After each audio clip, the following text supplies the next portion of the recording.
Hi, I'm Ryan Davis. And I'm Kiernan Schmidt. And this is Out of Office, a travel podcast. Today, we are talking about American historic homes. But before we get to that, we're going to keep on with this quest to find a tagline. I know that Kiernan has done some extensive planning and creative work, and is ready to present us with some winners. Oh, I'm ready. You know, without a tagline, it still feels like that opening just doesn't have the oomph that we need. Plus, we got that website coming soon, and we're going to need a tagline on there. So when people just trip upon it, they immediately understand what Out of Office is about. So I've got 3 here. Oh, 3. Because I came last week with over 1,000. Yeah, but I actually came up with these 3, and all you did was steal other old, not related taglines and stuck the word travel into them. I also struck Out of Office into some of them. You forget. All right, ready? Ready. Okay. Out of Office, a travel podcast. Live to leave. Live to leave. That's very morbid. Because what does leave mean? Like leave what? Like leave everything behind? Or? Yeah, leave everything behind. That's exactly what I'm saying. Just get up and leave everything behind. So it feels like you didn't think leave captured some of the joy. No. Leaving is like I'm getting out of here. I'm getting out of here. Yeah. I've been on trips where it's like I can't wait to leave. Like when I went to Cardiff, and I'm like I got to get the hell out of here. But I don't think that's what you mean either. Yeah. What did that maitre d' come back after you? That's for those loyal listeners. All right. Number 2, Out of Office, a travel podcast, an oral escape. Oral. A-U. A-U-R-A-L. So it has to do with, it's like a smell, olfactory, hearing, oral. Right. Oral. I think that people are going to think oral escape. I think it sort of sounds like oral, which is a different kind of escape entirely. So you think they're going to think it's a... Oh. Yeah. Ryan. Yeah. So no, I think we're going to have to pass on that one. But in writing, you like it in writing. It's okay in writing, but it's a little. No, even in writing, I'm not super pumped about it. Okay. Well, I still think it would make a great T-shirt. All right, and finally, this is it. I feel like this is the one. Out of Office, a travel podcast. Another stamp in the old pass pod. Oh, wow. Another stamp in the old pass pod. See, because I took passport, made it into pass pod because it's a podcast, so it's pass pod. Pass pod that's not a thing. That doesn't make any sense. No, but we make it a thing. It starts as not a thing, then we own it, and then, but in a year, we're known as the creators of the pass pod. You should have brought up pass pod when we were naming the podcast. That's, it's more... I don't... Passpod, a travel podcast. I don't know if that would have beat out Duffel. But no, I think Passpod's good. If you're not agreeing to it for the tagline, I do think we should come back to it for something else. Passpod. I think we should say today on the Passpod. Today on the Passpod. Yeah. No, I don't know. It's better as pod. Just pod? I mean, what's adding another syllable accomplishing? You're just making it harder. It's true. All right, well... Which one's your favorite? I live to leave this segment. All right. Well, I guess we can get to the topic then. American historic houses. Let's tell the cabin crew. Cabin crew, let's take off. Flight attendants, prepare for takeoff, please. All right. Historic homes where famous Americans lived. So what exactly is a historic house to you, Kiernan? I feel like it's a place where the famous person has to have lived for some significant amount of time. It can't just be George Washington slept here. I think it can't be some extraordinary, huge complex that, incorporated their offices and occasionally they slept in the back. I think it has to be a house. How about a castle? Do you have an example of a castle? Actually, I do have an example of a castle. Gillette Castle in Connecticut. If it's a full big castle by sort of the European definition of it was like a working city that, people could run in the walls and throw up the drawbridge. I think castle does not count. I would say moat equals not a historic house. Different thing. So if there's a moat, it is no longer a house. It's gone on to be a castle-like structure or something that is Yeah, more. if there are turrets, I would say turrets are allowable, but moat, drawbridge, princess with hair being let down from a tower, these things not historic home.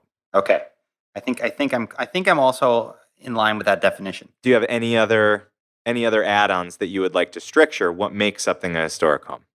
Well, I think that if it's a home, like commerce didn't happen there. So it can't be, it can't be like a home, like something that primarily functioned at an office. So will our current apartments eventually count as historic homes, even though we're making so much money from this podcast? I mean, I feel like this is my home, but it's also, what's buying the home. Yeah, no, the podcast makes it more of a you live in a recording studio. That's why this sounds so great. It's true. All right. Well, I think for me, I love going to historic houses for a couple of reasons. The first is I like to feel like I understand the historic figure a little bit better when I'm in that place. So, just seeing where they slept, see that like where they showered, where they had their coffee, it gives so much more than these like magisterial biographies, Yeah, no, I mean you actually they feel like people when you're in their home. Yeah, and the homes usually have these guides who are such like nerdy experts that they are just obsessive about the personality of the person that lived there. I really like national park historic houses because the National Park Service, they'll still dress like a full ranger. Like they'll have the hat and like sometimes they even have like the waterproof stuff, and you're like, all you do is walk in these four rooms. I'm not sure you need all the gear. Yeah, no, I that's something that is always strikes me as funny, especially when you're in like New York City and you go to like Teddy Roosevelt's boyhood home. Yeah. And they're dressed like they're ready for safari. They got the hiking boots, a walking stick. Oh, this staircase goes several stories. Speaking of that house, that is not his real birthplace. That is just on the same block that his birthplace was, but it's several houses over, recreated top to bottom. For me, a Theodore Roosevelt nut or a Ted head, as we like to call ourselves, I do not think that is an extraordinary historic house. You will not see that on my list of favorite houses. And there is no moat, though, so it could qualify. That's a good point. All right, I'll reconsider. But that one is a great example of probably the last reason that I like historic houses, which is I don't find that they're usually overwhelmingly packed with people. And if you're in a it depends who how famous the person is. Have you been to a okay, fair. Yes. So like one Monticello. One I'm going to talk about today is, you have to wait in line in every aspect of the house. So I can't wait to hear what that special house is. Yeah. But what I mean is you can find very famous historic houses in places that you don't expect. So if you end up, your flight got canceled and you're stuck in a place for 2 days, if you're on a work trip and you have a free afternoon, you can often find some historic house in the area reachable that can make it into an interesting vacation. So when I once had a car breakdown in Kingman, Arizona, and I stayed overnight at one of those little inns by the road, by the highway, and I said, "What's the best thing to see in Kingman?" And the woman said to me, "I swear to you, Timothy McVeigh grew up here."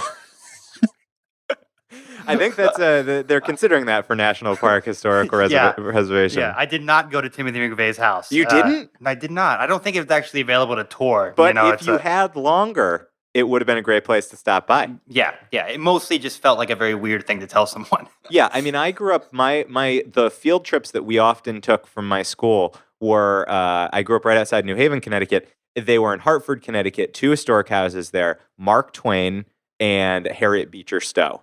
And I mean, who would think Mark Twain, who like kind of made his name writing about the South, his most historic books in Missouri, but his house that's super well preserved that he built, designed, that's in Hartford, Connecticut, a pretty boring town. Isn't the circus guy also P.T. Barnum? P.T. Barnum? P.T. Barnum. He definitely has a museum, but I don't know if his house is preserved. It's probably just a tent. Just a big top tent with elephant cages. Yeah. And this is where he tortured the animals. So anyway, I think that it's always worth looking whether a historical house is close by, and they can lead to a lot of great surprises.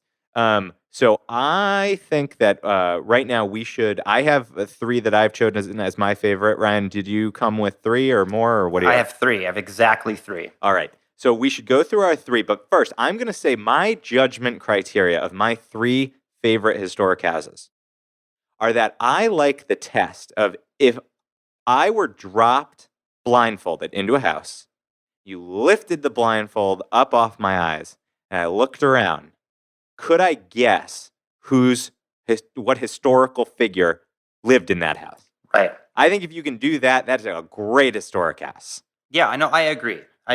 And a great historic person who obviously has a tremendous amount of character and is interesting. And if I can't imagine that, say, John Adams, if you dropped into his house, would have anything at all that would be very John Adams. No, just pictures of George Washington with like knives through it. I've actually been to his house. We'll talk about that on another episode. That one didn't make my list actually, but it is a great one. All right. How about why don't we do alternating? I'll go first, then we'll go right on to you. Okay. All right. So my first one's going to sound very familiar to you. I hope it's not on your list because we actually went to this together. Bit of a day trip out of New York City. This is when we went to Theodore Roosevelt's house in Sagamore Hill. Yes. Which is Oyster Bay, Long Island. Now, you referenced the birthplace. That's in New York City. But the house that's really his, that he would escape to when he was president, that's out on Long Island.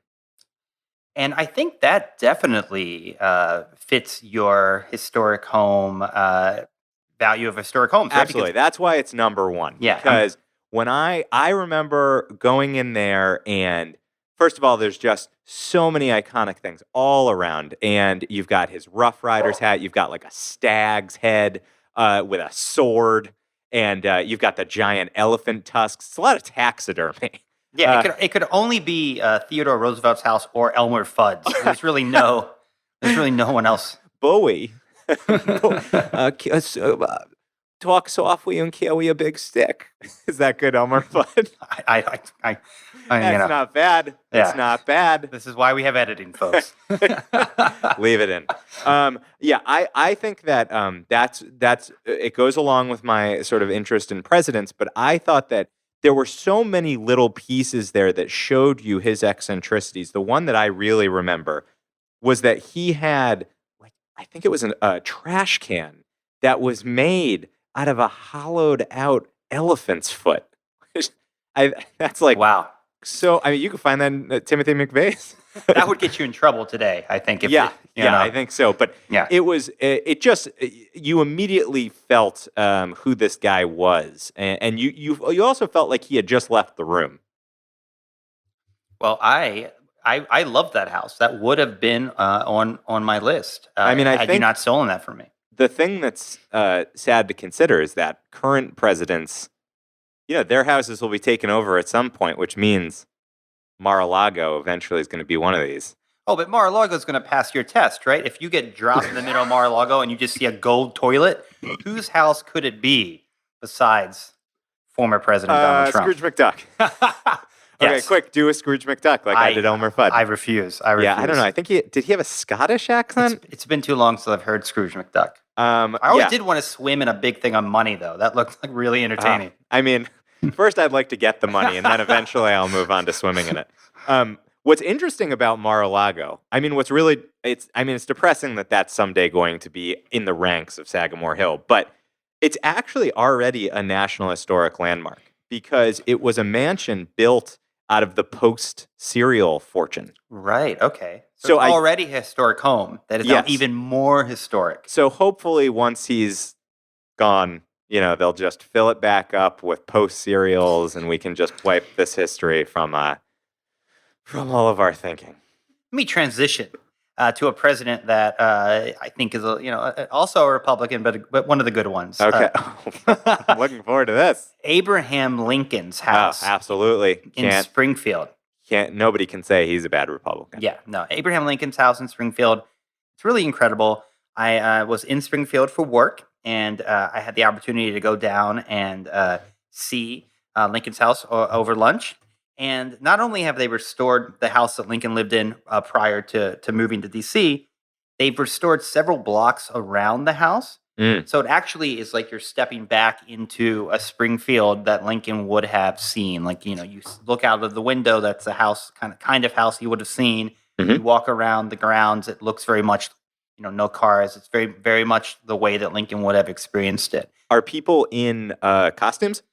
No, people are not in Okay, costumes. good. The ranger was wearing, she was ready to go in case she had to hike Yeah. a mountain or something. Here in the middle of downtown Springfield, Illinois. She had her spikes on Yeah. the boots. Yeah. But Case a glacier came into beautiful view. renovation, and it wasn't too crowded. And because the house was not the only house you could tour, you were able to actually spend some time in the Lincoln House, and then plenty of time walking around the grounds and the neighbors' houses. How are the too. doorways? Are they tall? Are they like notably tall because they were built for him? I don't know that they're notably tall. Back then, everything was like smaller. I Yeah, remember. except for him. Yeah.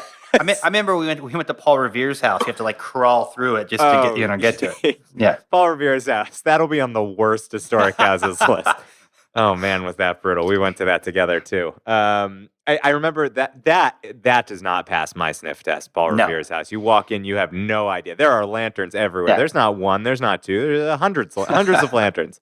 Yeah. You don't know a whole lot about Paul Revere's personality outside of that horse ride. So Silver. He was a silversmith. silversmith, yeah. Yeah. So and was everybody back then. And I'm pretty sure the house was wooden. the house was most Yeah. definitely not silver. It was, What did they have a top hat? Did they have a stovepipe hat? I think they did have a stovepipe hat. The thing that I remember the most outside of the grounds was of course like seeing the bed, which looked a little short. Like I would not have been comfortable in it. And just in general, it's it's always a little bit claustrophobic to be in those houses that were built back then because people were smaller, and Abe was not, so he must have been as uncomfortable as I was. Did they have like this is where Mary Todd would go in this closet and rant and rave and scream and That was every closet. Mary Todd did not get a whole lot of shout outs in the Lincoln House, although she would have been there Really? the whole time. Yeah. That's interesting. Yeah. They just I don't think that's right. They don't spend a lot of time on her. I mean, people are there, more for Lincoln, I think. I'd like yeah, I guess there's not too many Todd heads. Mary Todd heads. That's a really specific thing to be, yeah. Yeah. Okay. I think it's a Toddophile, actually. All right. So my second house, I'm going to take us a step back from the presidents because my third one's also going to be a president. And I'll give you a hint. See if you can guess it. Ready? Okay. All right. I see skies of blue. No? I mean, I don't even want. I don't want to try. So. Well, I mean, all the listeners are shaking their head. They know exactly who it is. It is Louis Armstrong. Armstrong. Louis Armstrong. He's in the house is in Queens, New York. Pretty far out there. Had to take a subway. A lot of stops to get there. It's at 107th Street. Now, remember, the house is important to me for two reasons. The first is that it's a great house, and I'll tell you why in a second. The second is because I remember I took a day off work because I was going to lose the vacation day by the end of the year if I didn't use it. So I decided I wanted to do just a local day trip. This is when I lived in New York. And so I was looking for a place to go. I was looking for a historic home and came upon Louis Armstrong. And I said to my girlfriend at the time, hey, do you any interest in taking a day off and go to Queens in the middle of winter and we can go see a 2-story ranch house that Louis Armstrong lived in his whole life? And she said yes. And I recounted that to my mother, and she said, God, Kieran, if you have found a girl who thinks that is as interesting as you do, you should really marry her. And that's what I did. So that was Catherine. That is great advice, actually. Yeah, absolutely. What I like about the house a lot is because they made a great curatorial choice, which is because music and audio was obviously the center of Louis Armstrong's being. Every room in the house, which is not that big of a house, maybe 8 rooms, it has a doorbell when you walk inside the doorway. And you press it, and you get to hear music and trumpet playing and audio that Satchmo, see what it's called? Satchmo. Any idea where that came from? I have no idea. Yeah, me neither. He obsessively recorded even everyday conversations in the house, and so you can hear him actually recounting areas of the house. And it passes that test of infusing the person into the place. So it's sort of like no other. And I think that use of audio, it goes beyond what just an audio guide could do, and makes it very interactive as you're going through. And is it crowded? Like a lot of people there? We were the only two there that Wow. day. I imagine that this is one of the most off the beaten path things you could do visiting New York, but well worth it, especially if you are a music fan. And of course, they have one of his trumpets there. They have some of his music there. I mean, if you are a Louis Armstrong nerd, then you have to go. I'm a Queens nerd, so I'm kind of curious to go just to see a house in Queens at that time period. And That's because I remember you're such a big fan of that show, King of Queens, right? huge fan of that show, King of Queens. No, I'm not, folks. Don't listen to him, Folks. Stop it with the folks. All right, Ryan, do you have a number 2? I do. So I have to move away from presidents because my third house is also a president. Oh, woof. Frederick Church's house in Hudson, New York. And I don't know who that is. You don't know who Frederick Church No, is? I don't. Well, let me tell you Okay. that he was an American landscape painter born in Hartford, Connecticut. A Oh, theme. God, now I'm embarrassed. Yeah, a theme that is reoccurring in this episode. And he was a very big deal in what is called the Hudson River School of American Landscape Painters, meaning he painted the Hudson River an awful lot. Do you want to read the whole Wikipedia article to us? No, I don't. I just think I should stop. I should stop there. All right. But the house. So hold on. He was a painter or he was a landscape architect? He was a painter. Okay. But this house, Oleana State Historic Site, Mhm. that is now run by the state, is incredibly beautiful. It's built on the top of a hill, and it overlooks the Hudson River. It overlooks sort of all these sort of green hills and mountains of the Hudson River Valley. And you can see sort of Hudson, New York from the house. So it sits on the top of this really big, national park that's got a ton of people walk around. People take their spend a day there. They picnic. It's like a sort of family community place. So they bring the kind of outdoors aspect of it. It's part of the house experience. Absolutely. People walk the grounds after they've seen the house, and the house itself sort of has a Turkish vibe. There's a lot of there's a lot of tile work and these sort of big rooms that are sort of square, and people would entertain. Everything's sort of covered in a layer of spice. Exactly. So it's a beautiful house, and it's definitely one of the more interesting things that you can do around sort of the Hudson. New York area, and he would entertain a lot because apparently, even though you and I had never heard of him, in his day he was a very, very famous man, and folks like Mark Twain actually came and stayed with him in this house, and he would obviously entertain, and he would have his celebrity friends up. Not that many celebrities in the 1870s in the United States. Is it a mansion? Would you is it huge? It's definitely a mansion. Yeah. Okay.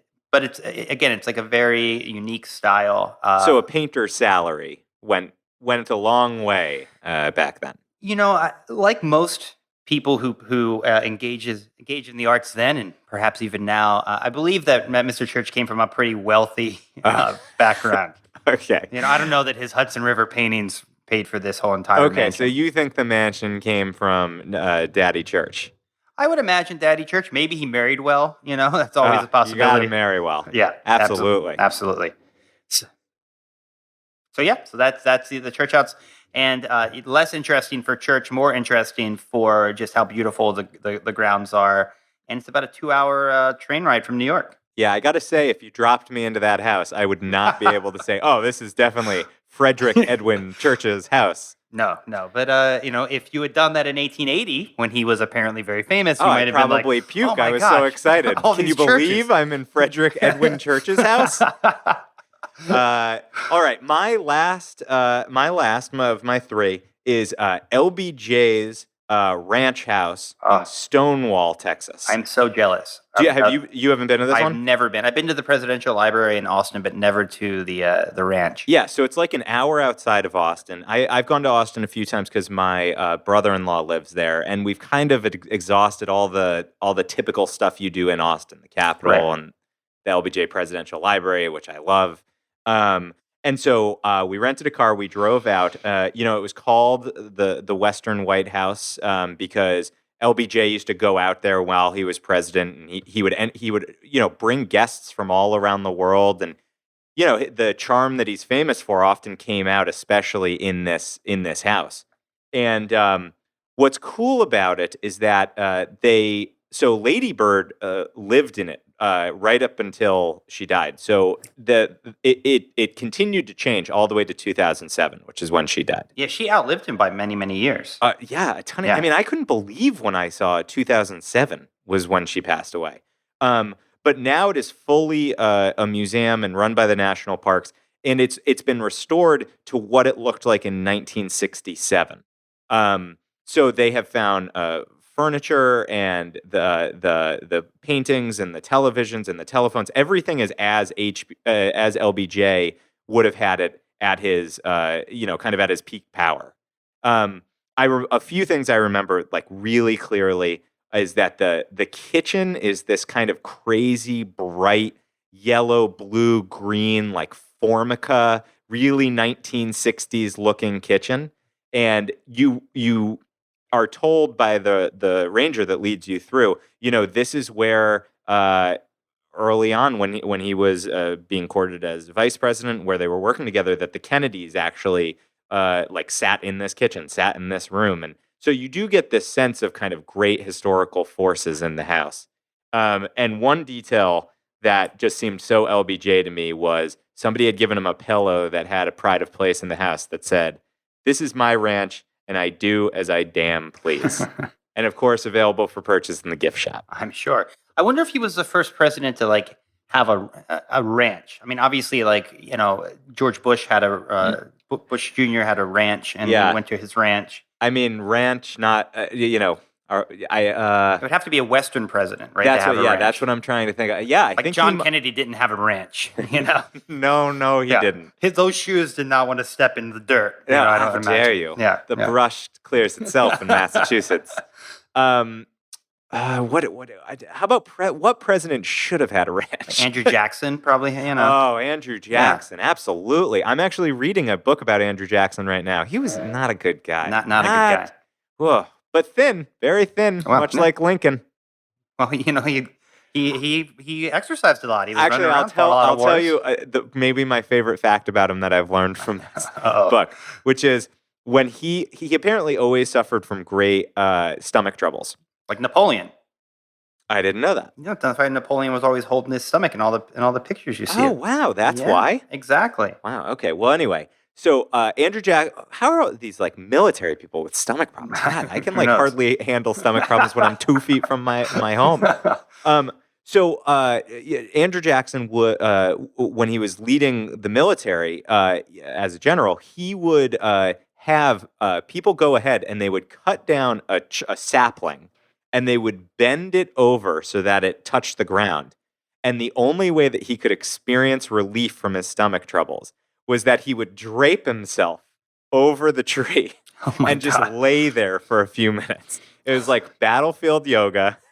And then he would, finally come erect again. And he would say, "All right, onward, cut me another tree, in 5 hours." And then they would go through the charade again. But he had to lean doubled over against trees. It's funny. I'm reading Burr, the book by Gore Vidal right now. About Aaron Burr, and apparently he had tremendous stomach troubles when he was in the Revolutionary War. This is a weird thing, and of course now we have Justice Brett Kavanaugh's famously weak stomach. He has he can't eat spicy foods. So maybe famous people all have weak stomachs, which makes sense because so many are in shape. Yeah, and the stress causes you. You know who didn't have a weak stomach? Who? Taft. Oh boy. No, that man had a stomach we could all get in. I bet LBJ had a pretty strong stomach too. Yeah, that's true. Yeah. Well, he famously used to continue to carry on meetings even while he was, as he called it, on the shitter. We have gotten a little bit off topic here, I think. Well, I don't know. The bathrooms we got to see the bathrooms in the Western White House too. But I like to keep it a little less blue. So maybe we can go to your last and final. My last is something that every American should go see, and that is Mount Vernon, George Washington's estate. Good. What? I disagree, but go ahead. Oh, I disagree with your disagreement. Great. a lot of things that are interesting about George Washington. Obviously, he was our first president, but he was also at the time one of the largest landowners in the United States. I'm sorry, did you say land or slave? I couldn't quite hear in my earphones. Did you say land or slave? I said land. Oh, I said land. sorry. Yeah. Okay. He also was they talk about this at the house. They're But very open. not enough. In No. my opinion, not enough. This is one of my two criticisms. Not like Monticello, where it's you walk in and it's pretty much that is like everywhere and prevalent. Yeah. Yeah, and you can take specialized tours. You get an admission for the day, and then you can select a tour that takes you through slavery.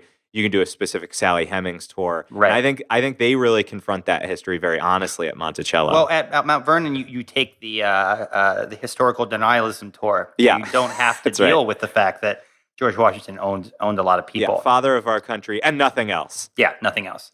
But the estate is really beautiful. It's on this river, which is allows you to really understand why he settled there. It is a beautiful view. And the house is impeccably restored, but it is so crowded that you walking through the estate, especially the main part of the tour, like when you get to go see his deathbed and all these things. You are like so close. It is like being in a line at Disneyland or something. You are so close to the person next to you, and everyone is like trying to be silent. Although there be a few people kind of clearly don't understand what's going on and like are talking too loud while you're in Washington's death room. But it is something to see, and it was probably the first presidential house I ever went to because I grew up in Maryland, and that would have been like a field trip that we took as kids. Yeah, I think the thing that bothered me the most was that conveyor belt feeling, right? Where I just felt like it felt like Temple Grandin had like designed this tour experience where we were farm animals just being led to the slaughter, and I could tell from your huge laughter, Ryan, that you totally got. Oh, yeah, I totally got your reference. It's great. I'll Google that later. Well, so is there anything? I do.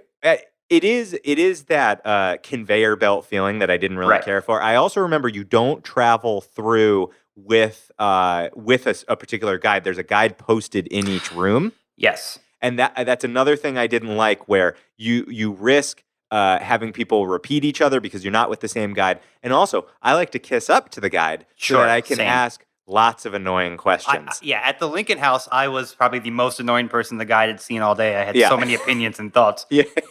But I mean, at the Washington House, they have to get like 100,000 people through there every 24 hours, so there's just not a lot of time. Before we go for our final stop, I have a question for you. What famous American alive today has a house that you would most like to visit? Ooh, that's tough. Am I visiting it after they're dead? Oh yeah, I don't think you're just like showing up, in the middle of dinner. Hiya. Okay, so they have to be. And am I going in the future, or somebody who's dead right now, like somebody who's recently dead? No. This would be there's gonna be two questions. My next question will be where have you not been? You want to go? This is what famous American who is living. So like, say you wanted to go to Ariana Grande's house. Okay, sure. That would be an example. Got to see Pete Davidson just hanging around there because he's hardly got a day job. I think that okay, here are two people that just come to mind because we were talking about artists. I'm going to keep it away from presidents here. I think I have two people who I can think just their houses must really be a hoot. Ready? Right. I feel sure they would pass my test. If you dropped me in blindfolded, I could tell you who it was. I'm ready. One, Jimmy Buffett. That guy's got to have some crazy bungalow out. You'd probably in the Keys. There's probably parrots everywhere. Is he still living? Yeah, he's still living. Okay, Absolutely. Okay. He's got the tropical vibe. Don't try to bring him down. He's very laid back. He's a very laid back guy. Very laid back. I apologize to any parrot heads that listen to the show. You're talking to one right now, but I don't listen to the show. And I bet every guest could get some rum and maybe lay on a hammock for a while. I think it would be almost like a spa to visit his house.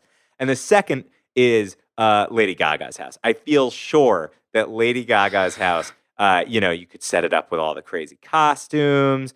Maybe you could start a bad romance there. I don't know. I'm just spitballing. I think that it could be full of crazy and interesting and fun Lady Gaga spectacular. Or it's like really disappointing and just a totally normal house. Yeah. Oh, you mean totally disappointing, like everything she ever did with Tony Bennett? Ooh. There's a hot take. Hot take. Whoa. Ooh, this microphone's hot. Has to. Okay, well, how about you? okay, If you for had to me- pick, since I did 2, you should just do 1. Well, I'm going to say the Bill Gates house, because I've been reading about Bill Gates house since the 90s. Mm-hmm. You know, it used to be that you would wear like a pin that would alert the house around, like, to where you. This was like a big deal in the 90s. Yeah, I remember this. Nowadays, it's just called a smart home. You Yeah. know, but You but could tell the house what the temperature was from the car. Yeah, it's really incredible. So yeah, I've always heard really beautiful things about it. You know, it's in Seattle. He used a lot of wood from this old construction site, so it's like all repurposed. It's supposed to be an incredible house. But then It's got a weren't lot the walls like giant screens, and you could say, I love Monet, and then the pin would broadcast to the wall. Put Monet's up on the wall. Exactly. That is what he said in his 1997 book, The Road Ahead with Bill Gates. Brother. He said they're high definition screens. So back then they were probably like 600. Yeah, I'm sure it looked 600 terrible. Anyone Yeah. who's like currently using Microsoft Outlook tools understands that this probably wasn't the sharpest image. All right, so Bill Gates' house for me. Now, of houses that I want to go to of folks who have passed away, the number one, far and away for me, is Johnny Cash's home. I have seen so many friends go on Instagram. Hey, you know what I bet are beautiful on Bill Gates' house? What? The windows. Oh my gosh. Sorry. Go ahead. No, they take forever to load. You can't look out of them. And they're impossible to open, but You they just also see a don't totally spinning close. hourglass everywhere you go, just spinning hourglass. Clippy pops up. You know, you want looks some like coffee? it looks like you're trying to open a window. That would actually be cool. Yeah, Clippy's house I would like to go to. Do you have any good Johnny Cash jokes, or you're gonna let him slide because he's a great American? No, I think he's a great American. Absolutely, I'd like to visit his. Okay, sorry, I interrupted you to get to Clippy. Johnny Cash's house. Why Johnny Cash? So I love Johnny Cash. You know, as I've mentioned on the podcast before, when I grew up, one of my first trips was to Nashville. I was a country fan. You love country. I used to love country. Now I listen to some country. Well, I think the town you grew up in Maryland was probably that. What's it, like 2 feet below the Mason-Dixon line, so you can actually claim. I'm a Southerner. You know, there's no doubt about it. Yeah, living in Bushwick, New York, where all the Southerners live.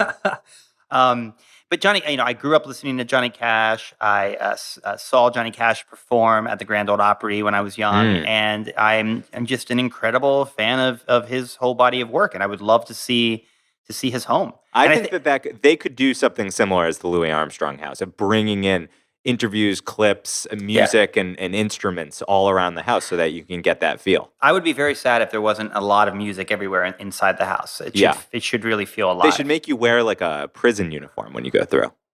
Yeah. I have a lot of ideas for curatorial things that they should do around. Right. Yeah. And well, we should do a whole episode on the best jails we've ever visited. You know, I have a whole list of those. Voluntarily or involuntarily? All right. You know, yeah. I don't think we can tell your crimes this early, Ryan. Why don't we get to the last stop? The last stop. Ladies and gentlemen, this is the last stop on this train. Everyone, please leave the train. All right. Well, the last stop, again, it's a moment at the end of the show where Ryan and I like to each talk about something we've seen or read or listened to, something that's keeping the passion for travel alive in our lives. You know, what's feeding our wanderlust this week? Ryan, do you have one? Well, so this weekend I'm going to visit my good friend Aaron in Tampa, Florida. So, immediately it's like, wow, there's going to be a lot of, stuff to see because it is Tampa, Florida, Sure. Historic place. Absolutely. Oh my goodness. So, I'm skipping the Busch Gardens because that's not really my kind of thing. But I am going to go because you hate family fun. I do hate family fun. We're going to go to this thing called the Lettuce Lake Regional Park, which is this massive park that has all these like really fun wooden structures all over the place. You can climb up and see all sorts Lettuce, of, like the vegetable? Yeah, it's called Lettuce Lake. Lettuce Lake. And it is supposed to be one of the more kind of like interesting public spaces in Tampa. Which... Oh, there's a future episode. Yeah, things to do in Tampa. I'm also going to try to check out the Henry B. Plant Museum. What's that? And this is it's an old Tampa Bay hotel that's been turned into a museum that focuses on the Spanish-American War. Huh. That sounds pretty interesting. Yeah, that could be interesting, right? So I'm looking forward to those things, and I can let folks know next week what it was like. All right, my last stop, Ryan, is as you know, got a new day job, and I had the opportunity to do the decor of my office, and in the true spirit of out of office, I really wanted something to remind me of travel and the fact that you're working to support your vacation. And so I looked at a company. It's a company. I have a couple other posters that they make, but it's called Ranger Doug Enterprises. Do you know? Have you ever heard of that? I have not. No. So you've probably seen the work before, which is I know like Ranger Rick. What do I know Ranger Rick from? What's Ranger that Rick is like one of the best children's outdoor magazines in existence. You Ah. probably know it because there's always about 30 years of Ranger Ricks on At a every dentist's office. office. Exactly. Next to highlights. Yeah, Ranger Rick, highlights, and Dental Today. Yeah. And so I sent away to Ranger Doug's Enterprise, and we'll put that link in the show notes. What they do is they make beautiful national park posters, and the story is really interesting. Ranger Doug was a real national parks ranger, and he discovered that in the 1930s, with the Works Progress Administration and through the Depression, the federal government trying to keep artists working, there was a commission. There were commissions for tourism posters made for each of the national parks, and it wasn't all the national parks at the time, but it was something. They think that there were 17, I think, and he came upon one of these that had been totally lost to time, literally in a shed area, and it was it was kind of in line to be burned at the park, and he saved it and put a call out to other rangers all across the park system. Look in every nook and cranny of every building you have and see if you can discover these posters. And so he's gotten a bunch of them. I think there are 13 originals, and then they've had modern artists mimic the style through today. And they're beautiful, super colorful. They look very much of their time, so they're evocative of this kind of 1930s style. And they recreate what they think these posters actually looked and how they were colored. And so I got 24 of postcard size ones, and I just papered the whole back of my desk with that. So, when I have just a little too much of Microsoft Word, too much of that spinny, your computer's broken bulb, I just look up and remind myself, that's where you're going next. Can you get a picture of that for the? We can put it in the show notes. Oh, absolutely. And if you want a lot more of that content, you just got to follow me on the Instagram. Well, yes, we both are total Insta folks. We Insta. Insta folks, as we call ourselves. I am at Kiernan P. Schmidt. And I'm at Ryan New York. We'll put that in the show notes, and I think that we'll see our Instagram following explode. Absolutely. And I hope that we see sales to Ranger Doug Enterprises explode, because I think they do awesome, very cool work preserving great history at the national parks. Well, that sounds awesome. So what are we talking about next week? So next week, we're doing an episode called Money Matters. And this is about how you plan ahead for using currency in a foreign country. And that, I think if you're traveling through Western Europe, that can seem really easy because there's ATMs and credit cards still work. But if you're going a little more off the beaten path, you need to put quite a bit more thought into how you're going to use cash. All right. So I look forward to chatting with you about that. I know we each have stories about being without cash, not having enough cash. I'm without cash right now. All right. Well, until next then, week. Absolutely. I'm Ryan Davis. And I'm Kiernan Schmidt. And we're out of office. A travel podcast.